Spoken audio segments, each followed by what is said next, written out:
wine is destined for the table. Why we sell 95% directly to restaurants is the fact that they go with food. Like, it makes you want to eat more, makes you want to drink more when you have our wines. The wines have to be savoury. I can't have big fruit sweet bombs or, lots of oak. Halliday just named it as the top 100 wines in Australia at a price of $33. I know. I find Lala absolutely gross. It's so gross. I can't look at it. It's like splinters, but I have to believe in the process. Last year on this podcast, Carlos, actually, 2 years ago. Mm-hmm. It's 2024. Welcome, everybody. 2 years ago on this podcast, we started the whole idea of this was a Master Sommelier finding the best bottle of $30 wine in Australia. That was our goal. We came up with the Chateau Hall Madrac 2017. I had it only last week. Mm-hmm. It still holds. It still holds. Still a great wine. Vintage keeps moving. I had the 2017. Oh, really? Yep. My mum hoarded them. So as soon as it was named it, my mum bought 10 bottles. So good on you, nice. Annie. Be careful with that, though, because obviously in those stores, the bottle is standing. So if it's a 2017, the bottle is standing for a very long time. Okay. Sometimes there may be a little bit of sunlight, this or that. So be aware of that. And it's under natural cork as well. Fresher vintages should be probably good as well, unless the bottle has been stored properly, obviously. But if we were to do this episode or that style of wine again, looking for the best $30 bottle, I think I would be picking our next guest's bottle of Demi. Mm-hmm. Adam Foster, hello. Thank you so much for being here. Thanks very much for having me. Our first winemaker of 2024. Wow. Now, I'm nervous saying this because I did get it wrong and you've already done it, but Syrahmi. Correct. Thank you very much. Yes, Syrahmi Winery, and in particular, you've brought in an incredible selection of Shiraz to talk about today, and a blind tasting as well, which is going to be exciting. But I'd love to focus straight off the top on the wine that I was introduced to. I tagged you on Instagram because I was like, I think my comment on Instagram on Gotsom was, this is the bottle that I would be holding on to. The Demi. Congratulations on the success of, I guess, one of your entry-level wines. Yeah, thank you. It's been quite incredible, really, over the last couple of years, the journey, and especially this wine, Demi. It came about as I thought it was just a one-off wine, to be honest. 2011, very difficult vintage in Victoria, lots of rain, lots of floods, most vineyards didn't pick grapes. It was basically about halfway through the maturing of the wine in barrel. There was about 6 puncheons I didn't think were up to scratch to make the Syrahmi. So I was like, what am I going to do? And at that stage, I'd only ever made one wine, Syrahmi. That was it. There was nothing else. And the idea was, I had a look at it and I was like, blend it all together. It was like 3,000 litres. Like, it's pretty delicious. So Demi in French is half. So basically it was half the new oak, half the whole bunch, and half the price of Syrahmi. So it was really how simple it was. And I put it out going, I'll never make it again. But oh my God, cash flow. Oh my God. Who would have told me I needed cash flow? So it ended up being great. So now we released the Syrahmi with about 4.5 years of age. We released Lala with nearly 6 years of age. And that was all because now we have a cash flow problem.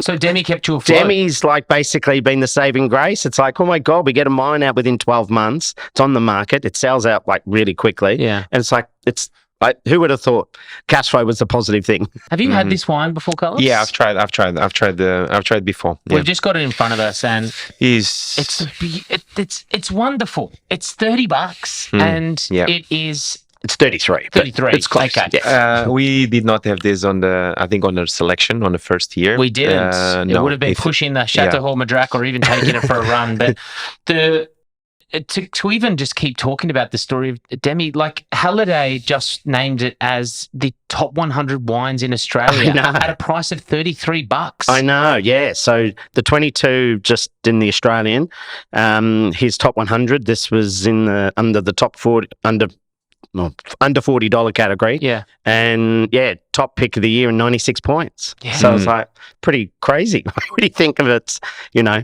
it's the wine that Syrahmi rejects that Demi gets in a way. You know? My wife hates me saying that. She said you shouldn't say that, but it is. It's sort of, I think what it does, and it shows just how consistently great Heathcote can be as a wine region, like to grow consistently year in, year out grapes. And, you know, everything's made, it's all hand-picked fruit, everything's gone into it. It's just, it's just able to get hand-picked as well. everything. Wow. Everything. How All wild yeast, all everything. how'd you get this black pepper and this tapenade and so much Northern Rhone style? Yeah, I think the real secret to this wine is probably probably the one thing you need to understand is with Syrahmi, all the wines are single vineyard.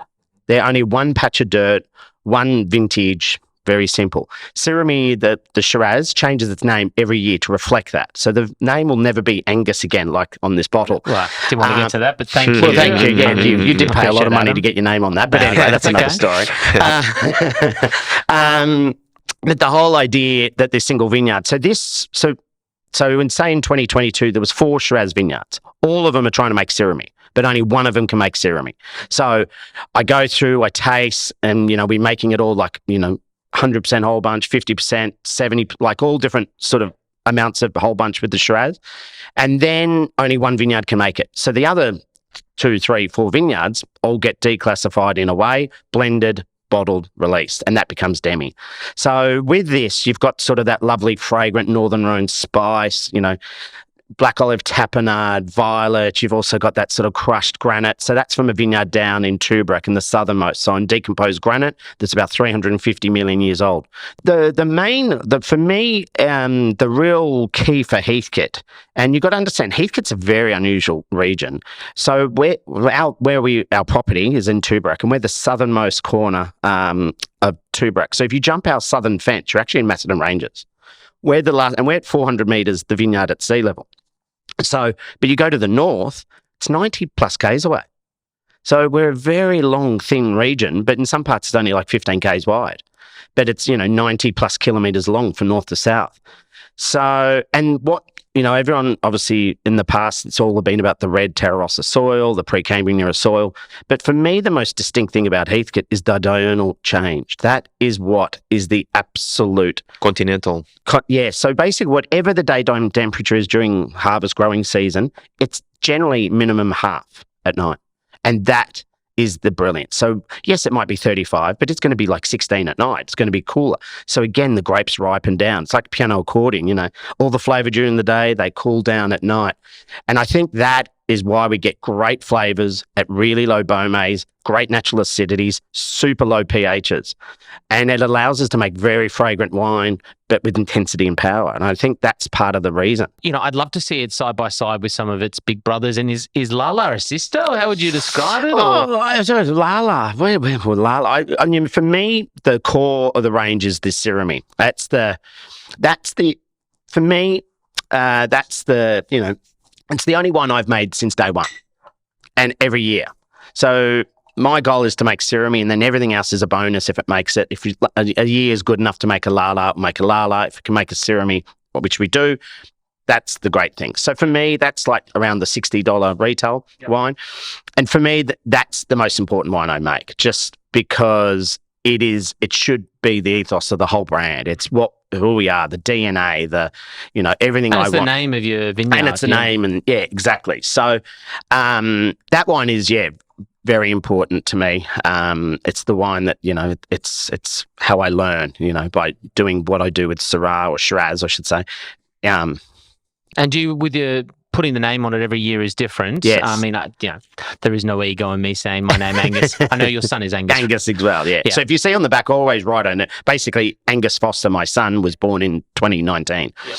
So, yes, and the 17 was called Hugo. My son was born then, but it's not. We're having no more children. Yeah. Okay. No, I don't know if my wife knows that yet. But anyway, we're just... Some daughters now, some daughters. So anyway, we'll just get it out in the air. There's no more children moving forward. That's so, good. But no, it all, every year, Introspect is the 2020. We just bottled the 21, which is once in a lifetime. So the name changes just to reflect the vintage, the season, where we were, what was happening. So, it's yeah, that's been always just to give a snapshot of a vineyard and a vintage. For me, I'm not actually a qualified winemaker. I just sort of, picked it up and decided. I'm not a qualified podcast host. Oh, okay. Well, there we go. We're on the same. Yeah. Okay. Just winging it. There's only one qualified person here. That's right. That's true.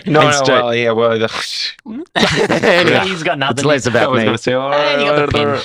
yeah, I got the pin, exactly. Yeah. So I was a chef. So my first 10 years, I was, chef in Melbourne, apprentice chef, then moved to London and was working all Michelin-star restaurants, then came back and cooked and followed all that sort of thing. But I always did wine on the side, and I started seriously collecting back in the late 90s. And I heard of your wine cellar. I heard of your collection. there's a little collection. Oh, yeah, it's yeah. pretty good. Yeah. Okay. I heard it's one of the biggest personal wine cellars or private wine cellars in Australia. Well, I probably. don't know about that. That's pretty Yeah. extreme. But I do, as I said, it's my library. It's where I go to learn. Yeah. I go in there, I pick bottles, I open, I taste, I test, I think, I explore, I work out why wines taste like they do. So But you worked with very, very impressive people as well, like Jasper Hill and yes, Ogier I've been very and all these fortunate. guys. I think when I first got into it, I was very strong-willed what I did and didn't like. I think I understood, I could trust my palate, and I think that was really important at the beginning. So I remember when I wanted to first do my first vintage, there was 10 wineries I wrote for the whole of Australia. And, Mosswood and Cullen were one. I'm like, I'm not moving to Western Australia, far too far. And who cares about Cabernet anyway? But, it was all about, then Jasper was one, Torbreck was another one. So we know too, they wrote back, said, yeah, we'll take you for a vintage rat. So I left the Lake House as head chef at the start of 22 and in 02 and then started vintage 02 at Torbreck. So, and I loved it. It was sort of like I did 3 months in the winery, 3 months pruning. And then I'm like, I want another taste of this. This is good. So then I went Even to Hermitage. after pruning? Yeah, after pruning. I love the pruning. That's how you know you love it. Yes, exactly. So then I went to Hermitage. So I was at Chapoutier in Hermitage and I lived there for 3 months. And it was an incredible experience. Probably one of the Best. worst vintages. Really, yeah? 02 Northern Rhone was dreadful. It rained. It burst the Rhone River. And it was crazy, crazy wet.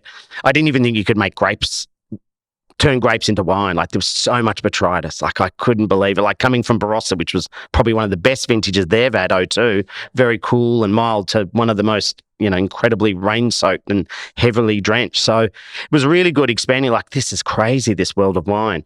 But I've always said that wine and cooking are so related. But the real difference is with winemaking, I get one dish a year. So I can only get those grapes from that vineyard once. So, and it's really quite relevant, when you think about you go to the, great wines of the world, wineries of the world, and you talk to them. And, I remember Séraphin in Gevrey-Chambertin, he was telling me a story and he was like, oh, I'm pretty happy with, my 76 or my 78. Sorry. And I was like, you've made 50 vintages, and you just the one he made third vintage, of him taking over from his father or something. He's like, yeah, I'm pretty happy with that. I'm like, oh my God, that's crazy, So I think, when you look at wine, it is such a long process to, and 2024, when harvest starts, will mark the 21st vintage of Syrahmi. Wow. God, time So flies. I know it's crazy to sort of Yeah. think that. Well, what's the price point on the Lala that we have here? The 17? 200 retail. Yeah. Yeah. It's good. Yeah. I mean, we just had the Demi next to it, the Yeah. 33, which I love. Yes. On record, and I was Yeah. like, oh boy. Yeah. But Yeah, you see how the we're talking big differences, steps. for example, Barossa Shiraz, even La, it's so different in stylistically as well. Yeah. I guess the all bunch, that savoriness, as you mentioned, almost saltiness in even that violet and freshness. Yeah. That's so unique. It's a very interesting, the whole aging process for long is it's something, it's my, I often feel that the great wines of the world are the wines that sort of, they transcend, they take you to a place, they morph in the glass. And I think the wines that really start to do that to me are these wines that have really been aged for long, for a long time, large like Barolo or, Soldera from Italy or, Henri Bonneau. They're kept for, 4, 5, 6 years in barrel. But what happens? And, I find Lala absolutely gross for the first You found it, yeah. It's so gross. I can't look at it. It's like splinters. Fascinating. It's like, but I have to believe in the process. So I'm so convinced now that the process will change. And so that's why in some years there is no Lala, because I'm like, nah, and then it'll just get blended in another vintage, a Demi or something. But I think you have to believe in the process. So for the first 2 years, it's like, licking splinters, licking wood. Like, it's just so grossly oaky. And then something happens at around 28 months, and all of a sudden the fruit starts to come, and then the oak starts to be a bit more integrated. And then you just got to keep believe in the process. So is that when you run out from the shed back to your home? It's happening. It's happening. Oh my God. Darling, it's happening. It's arrived. Yeah. Yes. So it's interesting and a good segue when we look at the 18 Lala, which is coming out in 2024 this year. Could we do a side by side? We could do a side by side. That's so great. This one, again, with 100% whole bunch, 100% new oak, but 50 months. Hang on. 50 months. 50 months. So it's the longest Lala to ever be in barrel. Over 4 years in barrel. Let's talk Amazing. about the side by side Yeah. that we're lucky enough to have. We've got the Lala 2017, which we've had in bottle available. Yep. You've given us a look at the 2018. Yeah. Completely different noses for me. Yeah. Like wild, same vineyard, Same vineyard, same winemaker, same conditions, everything. We're just talking about the climate and the terroir. No, that'd be the same. Yeah. So we're just looking at the vintage. Just vintage variation. It's a lot of cumin and Which one? Curry seed, the first one. Yeah, Curry yeah. seed. The first one, which is the 17. Curry seed and cumins, like curing spices. Fenugreek and, Fenugreek, yes, totally. And, still with that, tapenade, like that black olive paste, that sort of, with a hint of anchovy through it and that saltiness And so how many months on oak for the 2017? 36. it's 46 months. 46. And this is 50. 50. So we're going 4 more months. Yeah, 4 more months. Wow. Yeah. And the So whole that's the idea... different process. That's the only different in process for the... That's the only difference. Obviously, the oak one, they were actually... Sorry, the 17 was actually a Francois Ferrer. so the 3-year air diet, like the best barrel you can buy, basically. And that was in that in a 500, but the Stockinger was in the 18. And even how I put, like, if you come into dinner tomorrow night, I'll open it up this morning, and I'd take a sip out and I'd just put a bit of tissue paper in it or just sit the cap literally on top of it, and I'd be serving it tomorrow night. And then what you see now, what hint of oak you may see or whatever, it is 100% new oak, there's nothing tomorrow. It is just fruit. It is just a bomb. It is just like, wow. Like, and now I have so much confidence in the process, I have to just trust it.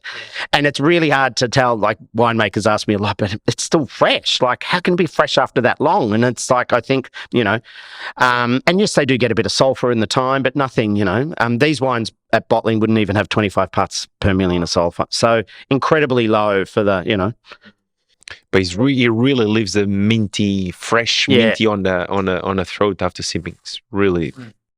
And it's funny because I can see this does feel, and I don't mean to, I'm an idiot, by the way, so just excuse me, but this feels like it's ready to be bottled. This still feels like it's, I'm sure you're releasing it this year, 2024. Yes, it will be, yeah. But there's still so much there. Like, exactly. God, fantastic. And it's tight. It's, and that was bottled, we bottled the 19 in August, so that was bottled in 18. So it's been in bottle for, for 2 years anyway. Jesus. Also, when it's released, it will be 2 years. That's normally what happens. Yeah. No, it's one of my favorite things about this podcast is the opportunity to do this. Yeah. And so, firstly, thank you very much for giving us the opportunity to try this side by side. Well, it's good. I haven't even done it. Oh, cool. Amazing. And this one, obviously, particular to your son. Yes. Being born Angus. Great name. Yeah. Strong. Very strong. Yeah, God. Yeah. I'll probably have to buy a bunch of these, to be perfectly honest. I mean, it's just too good. But this is, out of your whole collection, this is the one, right? If you had to, if everything else went away, if I only made one wine, it would be this. Yeah, 100%. Everything can go. This is the only wine to make consistently every single year, from 04 through till now, 2024. So it's, that's for me that's the wine. Obviously the Lala's great. It's all bells and whistles, but again, it's 650 bottles. Like, it's nothing for the world. Like, you got to think. And the other thing to really consider is, like, I know we've got 6 wines here in front of us today, but total production's like less than 3,000 dozen. So, and Demi's like 1,200 or something. So, wow. And then Syrahmi is about 500 to 600 dozen, and then the rest are all tiny. Like, the Grenache can be 100. Like, it looks like we make a lot, but we actually don't. It's actually quite small. But that's also the other part. We're very fortunate or lucky or all of the above, or just the sense that we sell out every year. So I think we could even make more, but I'm like, why stress? Don't bother. The one thing in this industry I've learned, that people get a bit too greedy. Like, let's push more. We've had a great vintage. Maybe Halliday will give it 96 again. We'll make double the amount. But if you start to think like that, it's a spiral down. Like, then you've got all this shed full of wine. How are we going to sell it? Whatever happens with interest rates again and all. Like, it's all those things. You got to just be happy with what you've got. Do it. This the ceramic kind of fills in the middle of the Demi and the Lalas, more so than putting them on the 4th place, right? Yes, exactly. Because it's powerful at the same time, soft, silky tannin, elegant, but it does not have the power of the Lalas. The importance of this wine is it's about really having hands off. Like, a lot of people are like, it's a common word thrown around, but basically for the first 2 weeks, it's had carbonic maceration. So with this wine, there's an element, they go into concrete vats. We had some 4,000 litre concrete tanks made, and we put, if there's any destemmed, it goes on the bottom, and if not, we put the fruit on top and maybe foot stomp it a little just to break it up. I generally have gone in the vineyard 3 or 4 days prior to make a yeast strain in the vineyard. So I'll go in there before we pick them, and it's like a pied de coup, it's called. So it's like the heart of so I'll make it, and then I bury it in the vineyard in like Mount Franklin water bottles, plastic bottles, put the juice. I crush the grapes in the vineyard, put it in the bottle, and that becomes my yeast culture. So I bring it back into the winery and I pour the magic potion, because I want the wine to be fermenting that day. So if that wine is fermenting that day, I know that I've got CO2 cover. So no sulfurs added, nothing. Natural bioproduct of Correct. fermentation. So I've got so basically, or the bottom, if it's destemmed or foot stump, will have all the CO2 going through the grapes. So for the first 7 days, it gets wrapped up, nothing done, just I add some CO2 on top. On the 8th day, it gets 1 foot stomp. So I get in and pigeage with my feet in there to break it up. I wrap it up again for another 7 days. So in the first 15 days, it's had 1 manipulation. And then every day after that, it gets maybe one manipulation a day, if not every 2 days. So it might be a little pump over to give some oxygen, might be another foot stomp. So basically, a general red wine ferment can last, 7 days in most wineries if it's destemmed and da-da-da. We're sort of getting 20, 25 plus days ferment from start of the ferment to the end. So really long. So I like to call it, like, every time I go in and foot stomp, it's like chaptalizing. I'm letting a little more sugar out of the fruit. So the yeast like, oh, I'm happy again. Yes, this is good. Keep going. So we get really long. So I think always it's a characteristic with our wines. They're really long on the palate. Even though they're not big and intense and rich, that length of the ability, the carrier of the food, the tannin is what makes our wines, I think, why they're special. I think a testament to that is we are drinking Shiraz. I have 4 glasses of Shiraz in front of me. I don't use spittoons.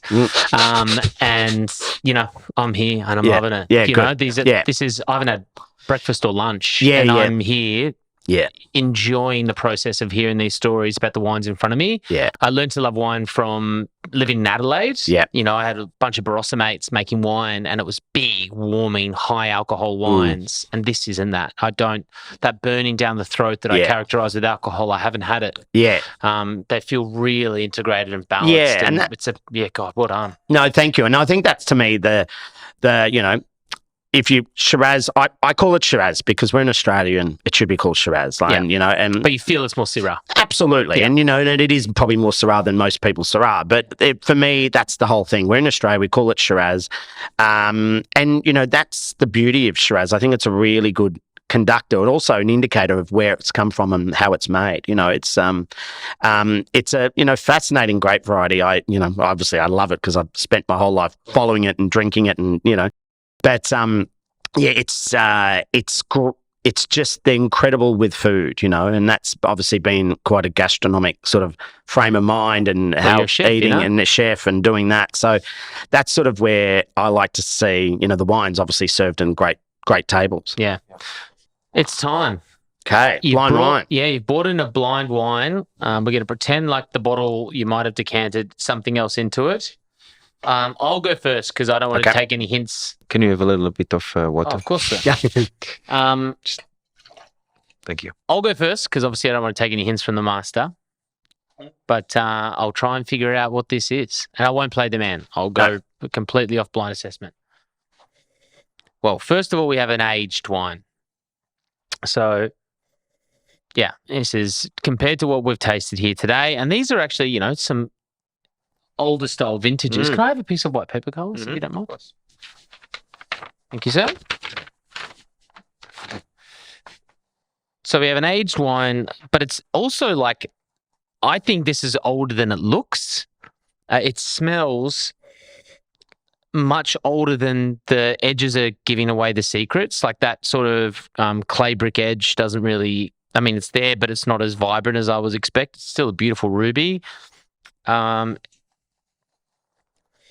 the nose, super intense and floral. God, I'm excited to try it. Yeah. Okay. We have an aged Shiraz, but it's not as. Okay. What am I going to say? I would say that this was one of your first vintages. So we're going back to. So you said you're coming up to 20. So you're 2002, 2003 was your first. 2004. 2004. So 2004 was your first. I would say we're in the realm of 2 or 3 years around that.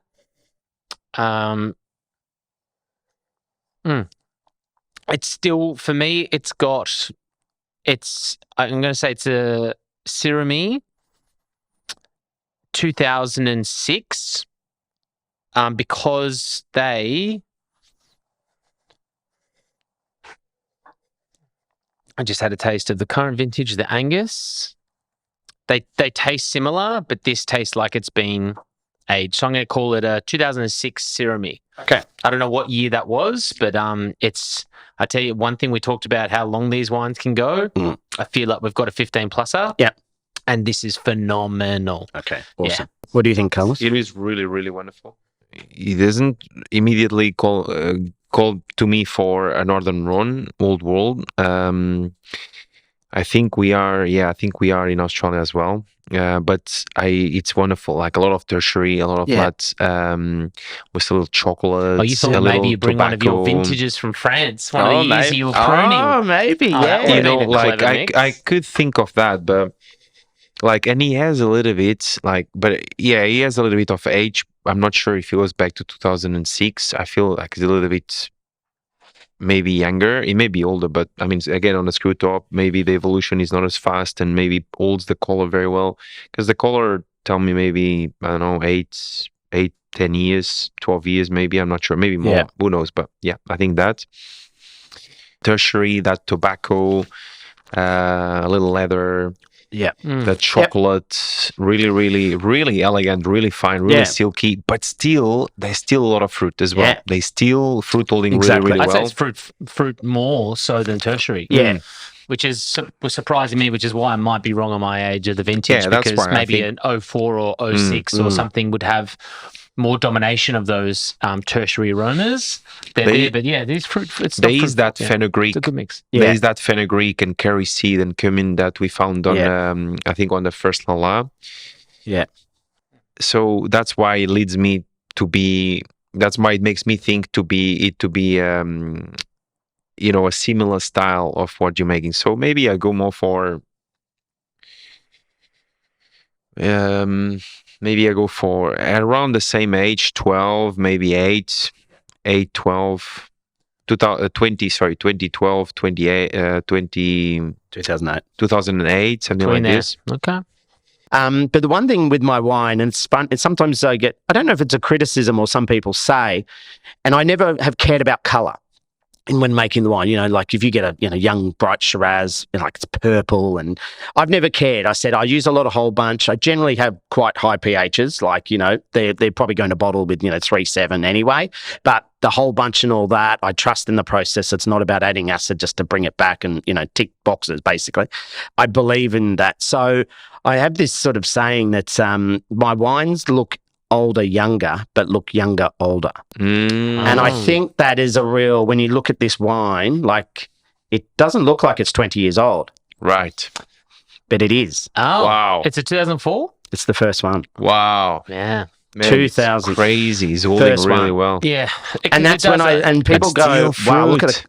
Yeah. Well, I think I even mentioned it. It doesn't have that, clay brick edge you expect from wines that are younger. Yeah. That's It really amazing. has that. That's why even when 06, I don't like 06, someone might think I'm why did I pull that out? But do I know the vintages of Heathcote? I don't. I just didn't think that was, Wow, it's there it wonderful. is. There we go. He's wonderful. Wow. It's really, really good. Yeah. So, The first one. very Yeah, first get one. up. It's 110 dozen of this. I think I've got about less than 5 dozen A left. little splash. Oh, yeah. I can't remember the last time I opened a bottle actually. So I just grabbed it and It's had a look at amazing. it. It's drinking really, It's really been well. a great It's- place. And you got to think that's the first. And what did I know? Very you little. could open this today, decant it, have a proper T-bone, Yeah. something, Oh, yeah. off. I love duck and lamb with Syrahmi. I think because I use so much whole bunch, I think the sweetness of the animal fat really works well with whole bunch. So whenever you got, that sweet duck fat or the sweet lamb, they really married well with this sort of the whole bunch character. And then it's like a conductor for the flavor of the food. And it's pretty exciting when you see a wine like this. It's beautiful. Yeah, it's doing really, really well. Well, this has been a pleasure. The only wine I tried was the Demi up until this point, know. and I was completely satisfied. But to see this range and to go back to the beginning, thanks, Adam. This has been phenomenal. Pleasure. Glad the wines were looking all right. Learning. A great way to kick off 2024 with our winemakers. Yeah. Congratulations. Thank you very much. I It's been appreciate it. great.